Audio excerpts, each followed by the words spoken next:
সবার জানাই নববর্ষের আন্তরিক প্রীতি ও শুভেচ্ছা। এটা আমার একটা নতুন ব্লগ।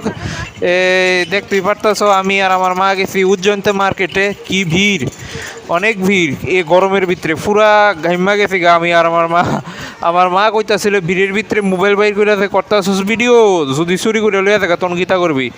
কথা তো এমনিতে ঠিক কইছে, কিন্তু কি করতাম, কন্টেনশন পাইছি তুলে করণ তো লাগবই। এটা তো ছাড়তাম না। ওই দেহ কি কত মানুষের ভিড়, কত স্টল বইছে, হ্যাঁ ভিড় মানে ভিড়। আর হয়ে যাইতে পারে না। এবার দেয়া লাস্টে দেয়া মারে গেলাম চলো জায়গা ওই অটোর ভিতরে একটা রিক্সা বয়ে গেছি গা, আর আমি আর আমার মা। আর পুরা রাস্তা দেখতে পাচ্ছ খালি, হেমন আগের মতো ভিড় নাই। বটতলার ভিড় ভিড় নাই কইতে গেলে বটতলা মার্কেটে, কারণ নববর্ষে অনেক বেশিরভাগ মানুষে ঘুরতে গেছে, কারণ অনেকে নিজের বাড়ির ভিতরে এনজয় করতেছে। ওই আমি আর আমার মা রিস্কার ভিতরে বয়ে রয়েছি, বাতাস খাইতেছি। বাহ, কত সুন্দর দৃশ্য! এমন দৃশ্য আরও কত ভাল লাগে দেখতে। আর দেখতে পারতেছ বটতলার ভিতরে এমন কোনো ভিড়ও নাই টাউনের ভিতরে, কারণ বেশিরভাগ মানুষও নিজের বাড়িতে আছে, আর অনেকে উজ্জয়ন্ত মার্কেট গেছে গা, বা অন্য কোনো মেলা টেলাত গেছে।